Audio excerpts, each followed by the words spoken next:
Bueno, pues ya estamos aquí de nuevo y lo vamos a hacer con otro asunto también muy calentito, en el que verdaderamente estamos asistiendo a una sucesión de declaraciones, de posiciones verdaderamente sorprendentes. Nos estamos refiriendo a Doñana con el episodio desde que antes de ayer el consejero de la Junta de Andalucía, consejero de Medio Ambiente y portavoz del gobierno andaluz, viajó a Bruselas para entrevistarse con el comisario, y a partir de ese momento hemos asistido a declaraciones como que la comisión entendía los planteamientos de la Junta de Andalucía, se lo iba a estudiar y no iba a haber ningún problema. La comisión emite un comunicado durísimo en contra del proyecto de ley que ha presentado la Junta de Andalucía. La Junta dice que bueno, que sí, pero que no, y al final ya uno realmente no sabe muy bien a qué carta quedarse, ni cómo es posible esta ceremonia de la confusión. Y este jardín, porque si decíamos que antes Paco Cuenca se ha metido en un jardín con esto de la IES importante, atención, ojito y agüita al que se ha metido Manolo, nuestro presidente, el presidente de la Junta de Andalucía, que no ha pisado un charco en 5 años y ahora va a ahogarse en Doñana. Sí, un poco porque no hay agua. Sin agua se va a ahogar. Sí.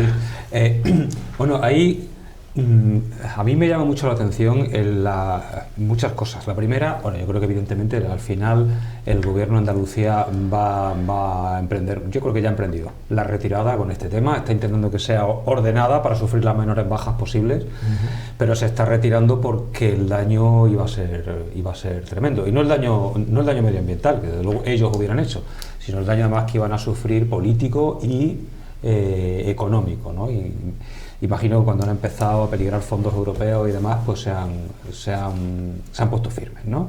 Lo cual, mira, a veces hay que levantar la bandera de Europa, decir que bien, que hay alguien aquí que piensa un poquito más allá de los intereses más cortoplacistas, como está haciendo el PSOE en Huelva, que mira para otro lado con este tema también, ¿no? Bueno, me preocupa también mucho la guerra mediática que hay montada en Andalucía con este tema y la campaña de bulos que se está lanzando desde el gobierno de Andalucía, utilizando además medios públicos, desinformando absolutamente a la población. Es decir, hay población que te dice, no, es que esto es lo que se va a hacer, el agua, no sé qué, en realidad no se va a generar. O sea, hay una campaña de confusión desde el gobierno andaluz, porque saben que lo que están haciendo es dañino, para que, bueno, pues el pueblo andaluz, que está, digamos, en la esfera de su campaña comunicativa, no sea consciente de la barbaridad que iban a cometer en Doñana, ¿no? Y después todo esto, alzando un poco más la vista, donde nos tiene que situar es en una reflexión muy seria sobre la política hidrológica en este país. Es decir, tenemos que asumir la realidad en la que estamos. Este año va a ser seguramente el más seco desde hace 80 años. Y la tendencia es esa, y la tendencia del panel del cambio climático es de una reducción de las precipitaciones de entre el 15, el 20 y el 25% en Andalucía. Vamos a un futuro de escasez crónica de agua, no la que hemos vivido siempre, más. Los pantanos no se pueden utilizar para regar de manera sistemática cuando hay agua, sino para reservarla para cuando no hay. Las pretensiones de riego, con todo mi cariño al sector agrícola, hay que reducirlas, hay que ir a cultivos que sean menos exigentes en agua, aunque tengan una rentabilidad económica distinta. Habrá que ver el apoyo con subvenciones, desde luego hay que ver el tema de la eficiencia en el riego, pero no podemos seguir manejándonos como una, hablo de Andalucía, como una región rica en agua, cuando no lo somos. Se ha mejorado un poco la gestión en los últimos 20 años, pero hay que decirle a la gente que se acabó la fiesta. Y se acabó la fiesta también en Doñana. Decían las autoridades el año pasado, las autoridades científicas, que el año pasado que tuvimos el peor verano de calor que recordábamos, que recordaríamos ese verano como un verano fresquito. Correcto. Luis. Sí, no, en la línea de lo que tú has comentado además, porque la reflexión es profunda y de largo recorrido, pero volviéndome a tratar de aportar algo complementario a lo que sería en la mesa. Antes hemos hablado de los evangelistas. Ellos allí se han ido a ver a los regantes, no han sido conscientes de la gran importancia que tenía Doñana para el conjunto de Andalucía y para el conjunto de España. Y de Europa. Y de Europa. A mí alguien hace muchos años, en algún momento, me dijo, dice, mira, cuando se habla de la Alhambra, o cuando se habla de Sierra Nevada, o cuando se habla de Doñana, no tienen nada que ver con el territorio donde estén implantadas. Estamos hablando de algo que al final entra también hasta la Casa Real, ¿no? Presidente del Gobierno, presidente de la Junta, Casa Real y poco más, aunque lo de la Casa Real en este momento no esté para algunos muy en uso, ¿no? Pero quiero decir, la gran importancia que tiene Doñana, ellos no se podían imaginar la repercusión. Para ellos era una operación simple, era decirle a los regantes que si hay agua podéis regar, y por tanto entonces os solucionamos el problema, luego como no hay agua, pues no vais a regar, porque es que simplemente no hay agua, pero no eran conscientes de que eso podía tener el recorrido que está teniendo, y les pasa como a Paco Cuenca con la ESIA, ahora no saben cómo salirse de Doñana. Y al no saber cómo salirse de Doñana, pues entonces lo que están pidiendo a gritos es que alguien pare el debate de Doñana y que se dé por terminado, pero mucho me da que se va a colgar en Doñana el debate de la sequía. O sea, y él, también me refiero al presidente de la Junta, ya ha anunciado para intentar que va a haber medidas muy drásticas y duras en caso de que la sequía perdure. O sea, perdona, lo que tienes que hacer es abrir un debate, lo que tienes que hacer es hablar, tener interlocución, en primer lugar asumir el cambio climático, hablar con expertos, a partir de ahí ver cómo son los recursos que vamos a disponer de ellos y también entre ellos, sigo diciéndolo siempre, rules, que el agua no solamente es para regadío y para abastecimiento, ¿no? César. Yo poco puedo añadir lo que ha dicho Manolo, yo es que suscribo todo, prácticamente lo que ha dicho. Y hay una cosa muy interesante que ha dicho de la campaña miserable, la palabra la he puesto yo, la campaña miserable que se está realizando, ¿no? Porque yo el otro día simultáneamente estaba oyendo radio, televisión, estaba viendo, y incluso hasta los mismos decían cosas distintas, dependiendo del lugar donde se encontraban. Mediáticamente está siendo infame. Tú como eres un experto en eso, el tratamiento que se está dando. Tú como eres un experto en eso, llevas toda la vida en eso, hombre, yo creo que hay cierto margen dentro de la política para jugar con cambiar un poco la información en función del público que la va a recibir, ¿no? Pero en esto es una cosa totalmente infame, sobre todo porque además es que yo creo que el tema medioambiental en torno a Doñana lo tienen perdido, directamente. Yo estuve varios años destinado a la provincia de Huelva, conozco bien la provincia de Huelva, conozco la sensibilidad que la gente tiene con el parque y conozco la sensibilidad de los muchos empresarios que generan mucho dinero con los del fruto rojo, ¿no?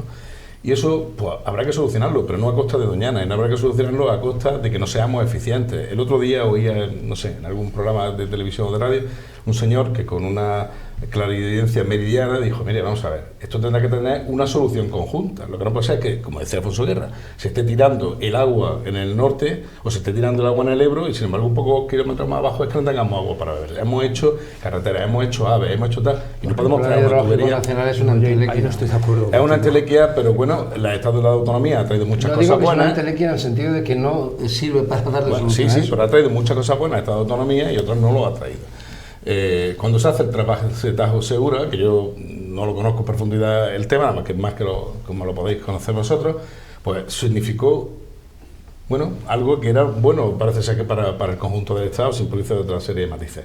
Lo que no podemos estar es como estamos, es decir, Doñana no es lugar de debate, la Alhambra no debe ser lugar de debate, y en estos días también tenemos que debatir a propósito del asunto. Es decir, dejemos ya los espacios que deben de ser conservados, hombre, y no hagamos lo que ha pasado en Europa. Yo esta mañana he ido a información y parece ser que al consejero de Andalucía le metieron un revolcón de mucho cuidado. Hombre, es que ahí fuera de aquí hay gente que piensa de otra manera y además, sobre todo, que no tiene la manipulación que se tiene. Pues ¿saben la conclusión que he oído yo hoy en la televisión y en la radio pública andaluza?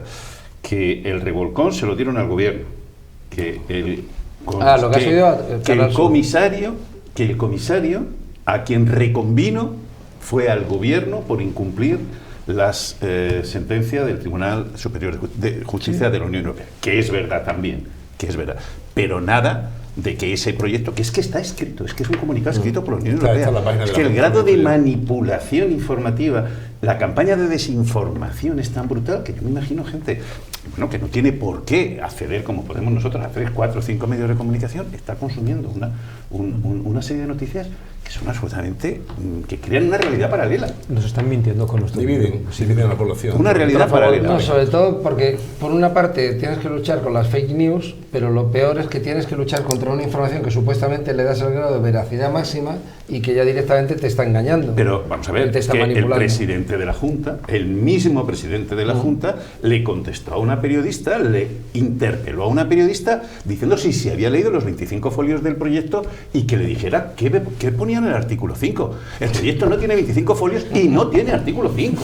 Es que hemos llegado hasta ese extremo. Por tanto, no le hasta ese extremo. Quiero decir, es una cosa trampismo puro y duro. Ojo, Hablabais antes de, creo que eras tú, Luis, de que Bonilla se va a poner duro con el tema del agua después. Atención también al contrasentido. Estamos con Doñana como lo que estamos. Y dice el presidente de la Junta, si no llueve, en septiembre hablaremos de restricciones y de no llenar piscinas. En septiembre. Pero primero no la bebemos. O sea, llenamos las piscinas ahora, regamos los campos de gol ahora, y en septiembre ya hablaremos, Manolo. Es que parece que por coger votos todo vale.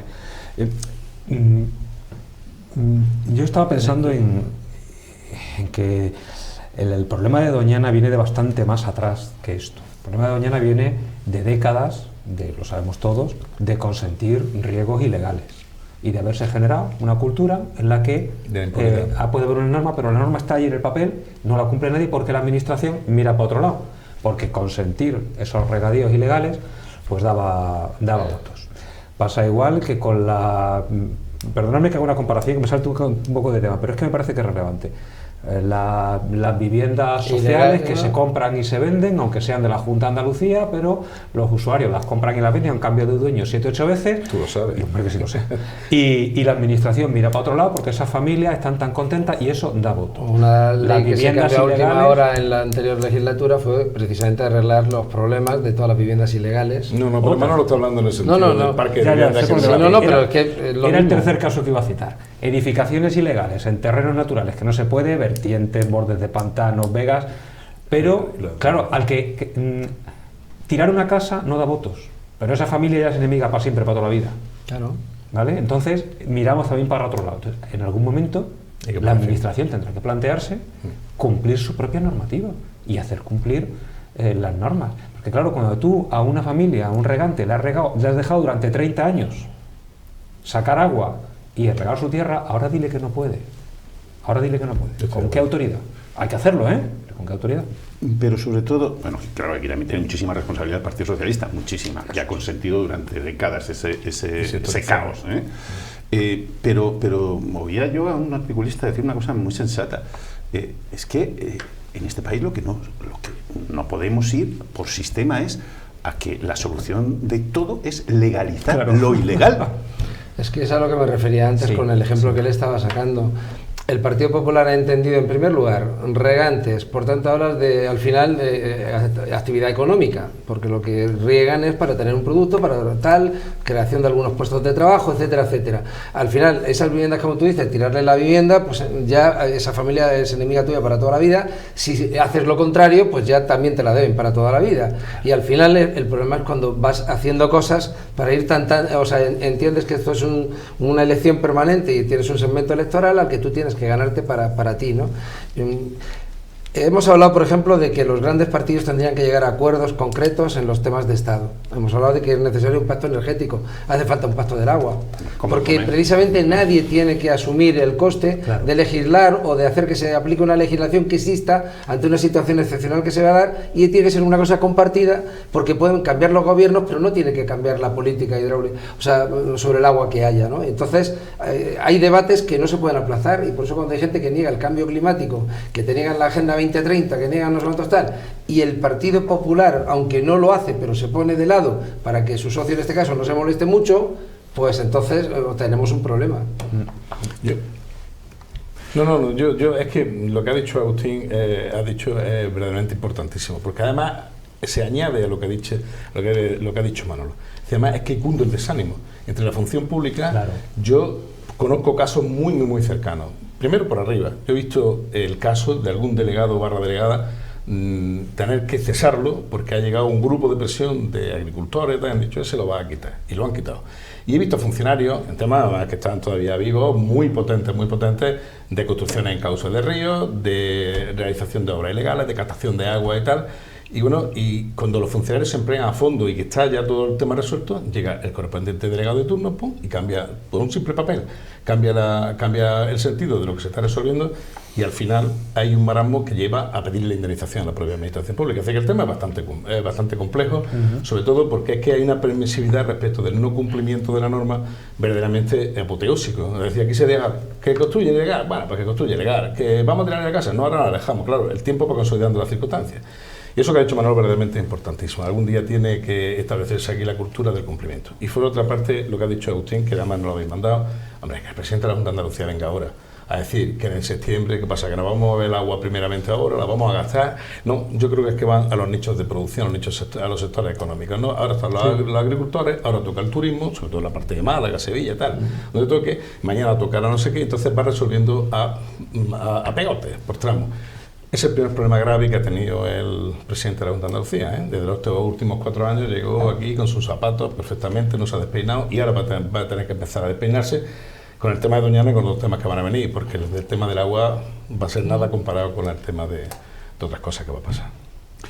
Bueno, pues si os parece vamos a descender ahora a cosas propias nuestras, y una de ellas es también recurrente, el soterramiento del tren a la entrada a Granada.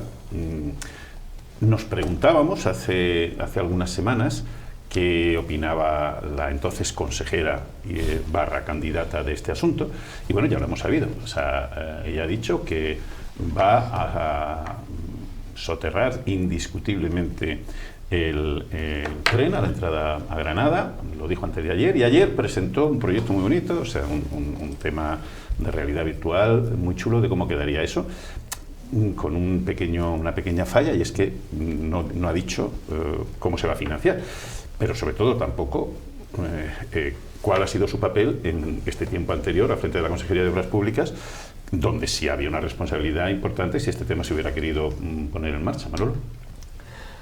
Qué pena, ¿no? Qué pena que esta mujer no haya sido consejera de Fomento unos años para poder haberlo podido realizar, ¿no? Bueno.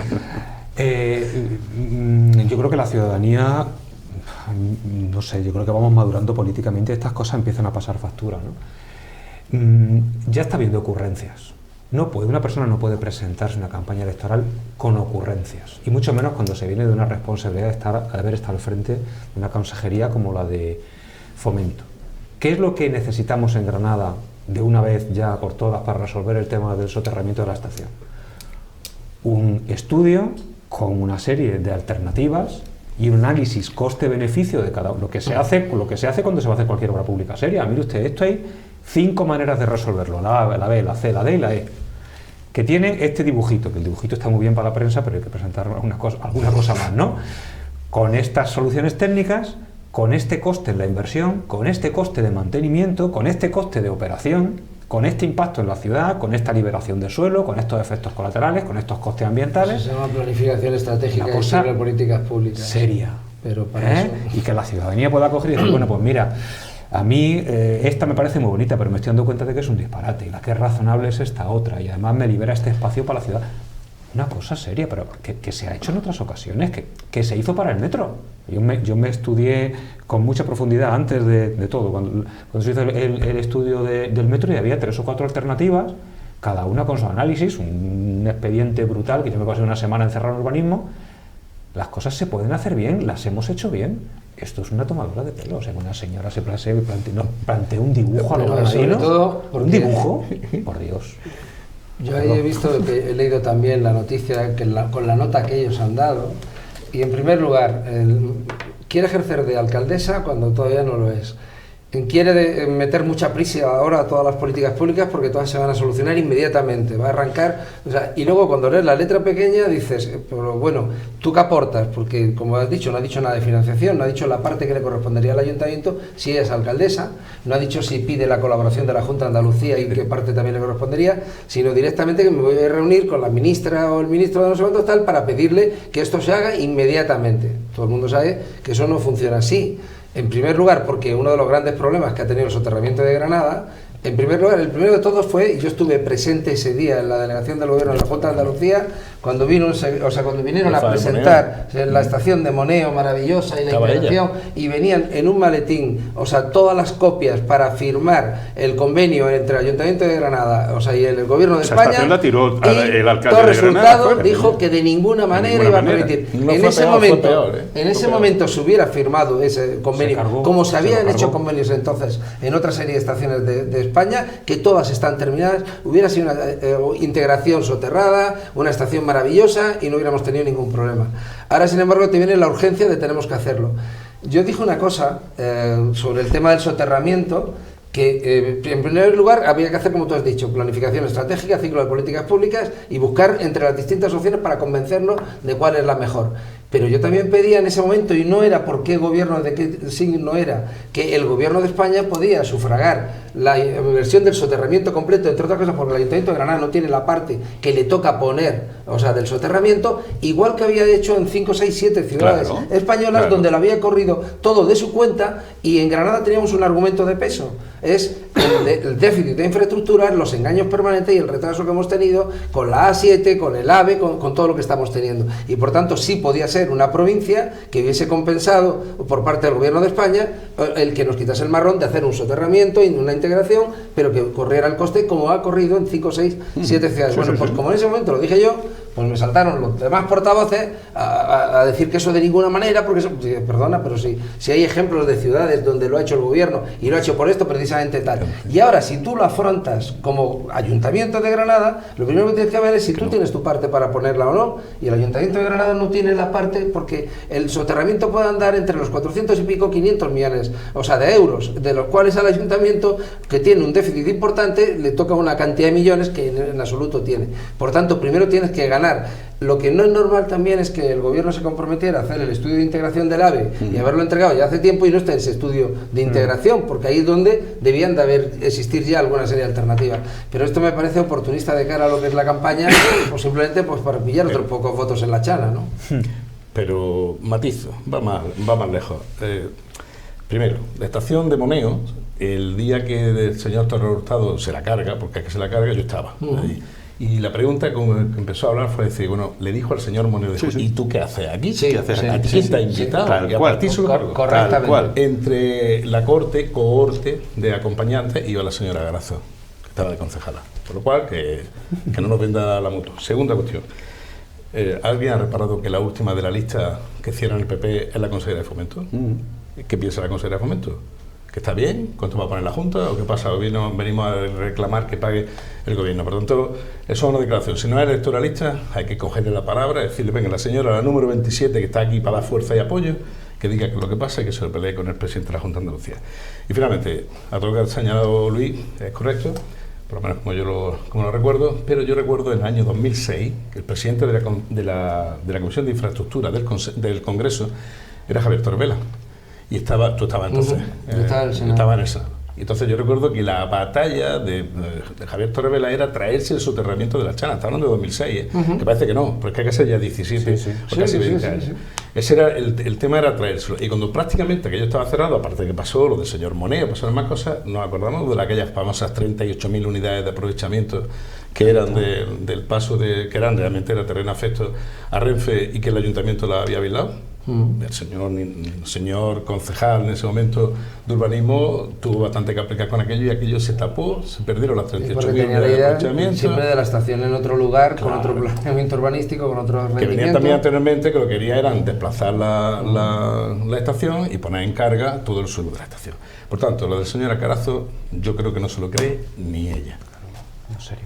Pero sobre todo, decía es muy osado. Decía Manuel, hombre, un tema de ese calado no se puede despachar así. O sea, es que usted tendrá que solo ha dicho cómo se va a soterrar, que hay que sacar la línea de Moreda y que se va a soterrar a partir de la G30, no sé cuánto tal. O sea, no ha hablado nada de cómo va a quedar la estación, por ejemplo, o qué tipo de estación quiere. Bueno, y otra cosa más, es que ahora mismo todavía no está aprobado y creo que no se va a aprobar, pero está todo el debate de llevarse la estación llevársela al borde con la Vega, que no está resuelto ni creo que se vaya a hacer. Pero tú hablas de un soterramiento por la Chana y resulta que a lo mejor la estación te la cambia.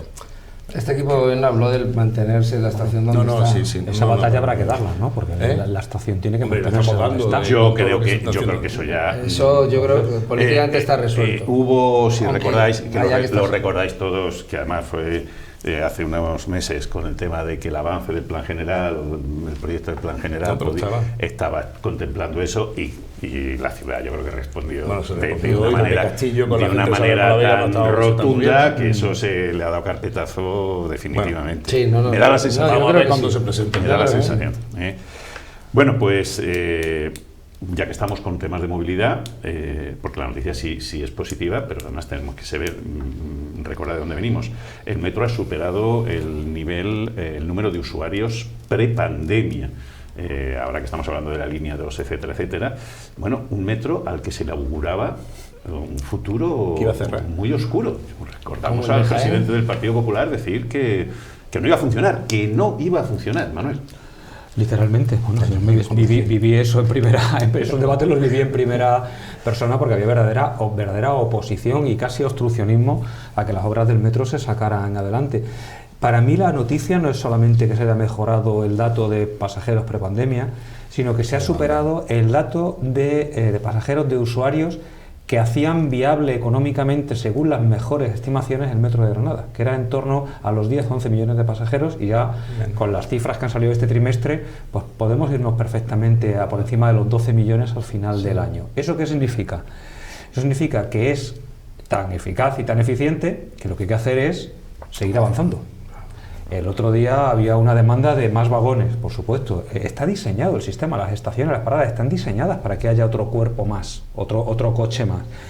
La gente en las horas punta, incluso en las horas no punta, van absolutamente apresionados en el metro. Hay que meter más vagones, hay que alargar los trenes, hay que mejorar las frecuencias, que se puede. Hay que ampliar el horario, que empiece mínimo media hora más temprano por las mañanas, que la gente pueda llegar a algunos trabajos, y media hora más tarde por las noches. Hay que pensar en alargar, está pensado, está dicho, es otro dibujo de la señora Carazo, ¿no? Es la señora de las promesas, todavía no hemos visto nada de eso, vamos a ver si de verdad se ejecuta. Hay que ampliar más líneas, es decir, está demostrado que el área metropolitana de Granada, porque no es la ciudad de Granada, es el área metropolitana de Granada, puede responder bien a una infraestructura de la potencia del metro, pues vamos a seguir invirtiendo en ella. Pero es que no se le ha hecho nada desde que se puso en funcionamiento, y esto lo quiero recalcar, El Partido Popular no quería metro y lo único que hace es hacerse fotos, pero no le ha mejorado ni un tornillo de una rueda al metro desde que están gobernando. Y ya estamos viendo que era más éxito incluso de las mejores de las previsiones. Pues vamos a mejorarlo, repito, tamaño de los trenes, frecuencias de paso, horario de paso, alargar la línea e ir ya cumpliendo con lo que se programó en el POTAU. ¿Os acordáis del POTAU? ¿No? Sí. Plan de ordenación del área metropolitana. 4 líneas de metro que se programaron hace 25 años. Y llevamos después de 25 años hecha una. No, y sobre todo que si lo combinamos con la zona de bajas emisiones que van a tener las ciudades y con los problemas que van a tener los vehículos para acercarse a cualquier ciudad, la única comunicación realmente óptima dentro del área metropolitana es el metro. O sea, a aquel municipio por donde pase el metro le ha tocado la lotería, y a la ciudad también, porque la ciudad evita muchísimos vehículos que de esa manera, pues rápidamente, al final la población, y se está yendo por el nivel de uso. O sea, por lo tanto, a mí cuando me preguntaban sobre el metro en Granada, el metro desde el área metropolitana para conectar con Granada, porque es fundamental y por eso es prioritario, y ahí está muy importante el dato que has dado de en qué nivel de usuarios, digamos, también hay eficacia económica, más allá, porque siempre se empezó hablando desde el principio de lo deficitario que iba a ser el billete, del coste que iba a tener para la administración por cada pasajero, que había una sufragación, digamos, ¿no?, del coste, es muy grande, y esto precisamente pues ahora mismo invierte el proceso. Perdóname que te dé un dato, me va a encantar. La ciudad paga más del 50% de lo que cuesta el transporte en autobús urbano de motor de gasoil. Del metro apenas si paga el 10%. Sí. Entonces, cuando se decía que es que va a costar dinero, ¿y cuánto te están costando los autobuses? ¿Qué pasa? ¿Que la empresa de autobuses es un poco amiga? No, los autobuses. Los autobuses, que aparte de los autobuses no es el coste solamente de los autobuses, sino incluso los pleitos perdidos y inflados con intereses que te están entrando permanente. Totalmente. O sea, el goteo económico que es incesante, el tener que, ahora que renueven toda la flota, el que hagan, decir, estamos hablando de unos costes que son mucho más grandes, ¿no? Yo estoy muy contento con oír todo esto, porque yo recuerdo todos los que decían que eso era una locura. Incluso algún político alto decía, ¿qué metro? Trolebuses, trolebuses, ¿no?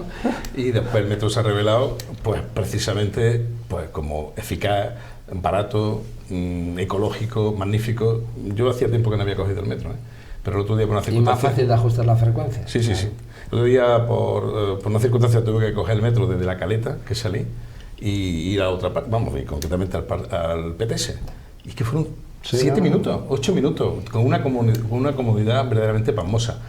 Y dijeron ¿Tienes que... tu desfibrilador en la parada por si te pasa algo que te puedan atender? Muchas gracias. Muchas gracias. Un augurio. No, perdona, yo que estaba con lo de Granada Cardioprotegida, quiero decir, o sea, que tiene muchos beneficios. Sí, entonces hay que seguir apostando por el metro y yo no lo vamos a llevar en el programa, nosotros, ya está incluido. Y bueno, pues ya que estamos con el metro, ampliación, conforme a la alegación que nosotros realizamos en su momento, y queremos el tranvía de la Sierra. Queremos el tranvía de la Sierra porque es una forma de comunicación con Sierra Nevada que realmente eso hay que arreglarlo, y donde Granada tiene mucho que decir, que no es porque afecte a Monachil o a Cenes o los sitios donde vaya pasando, sino que es, como tú bien dices, el área metropolitana de Granada y el área de influencia de Granada, que es Sierra Nevada, con el permiso de cómo están las cosas en este momento. Pero tenemos que seguir apostando por eso. Bueno, que no se nos olvide que en Sevilla y en Málaga se han puesto en marcha las nuevas líneas, o sea, se han proyectado, y estamos hablando de 700 y 800 millones de, y 1.300 millones de euros. ¡Ojito! Porque Si es tienen que más ojito. peso, perdóname, porque tienen más peso, y hay un tema que... Mira, antes estabas comentando tú lo de la estación del tren. Es que nos tenemos que dar cuenta que se dice, el Granada no tiene la capacidad económica, la ciudad, para afrontar la parte que le toca de la estación de ferrocarril. Es que la estación de ferrocarril de Granada no es la estación no de... es solo de Granada. Claro, no es del municipio de Granada, es de un área metropolitana de 600.000 habitantes. Y en algún momento tendremos que pasar a ser mayores de edad y convertirnos en una ciudad de 600.000 habitantes. No digo que se disuelvan los municipios, pero bueno, en un área metropolitana. Una entidad administrativa que te permita tener esa fortaleza. Esa figura no existe todavía. Ya, pero nosotros acabamos de registrar en el Parlamento andaluz una proposición de ley para que se desarrollen ya por fin por ley, la promesa que había que se desarrollen las áreas metropolitanas en Andalucía, que está en el estatuto y no se ha hecho. Y la provincia que más necesita que se desarrolle por ley un área metropolitana es Granada. Mañana lo va a presentar la gente de la candidatura de Granada Unida aquí en rueda de prensa, lo van a explicar. Y a mí me parece que muchos problemas que tenemos, el del metro, el de ferrocarril, el de la gestión del agua, el de las zonas verdes, el de la Vega, pasan porque asumamos competencias como ciudad de 600.000 habitantes y hablemos con esa autoridad en Andalucía. Pues llegamos al final de nuestro tiempo. La verdad es que se nos ha pasado rapidito hoy.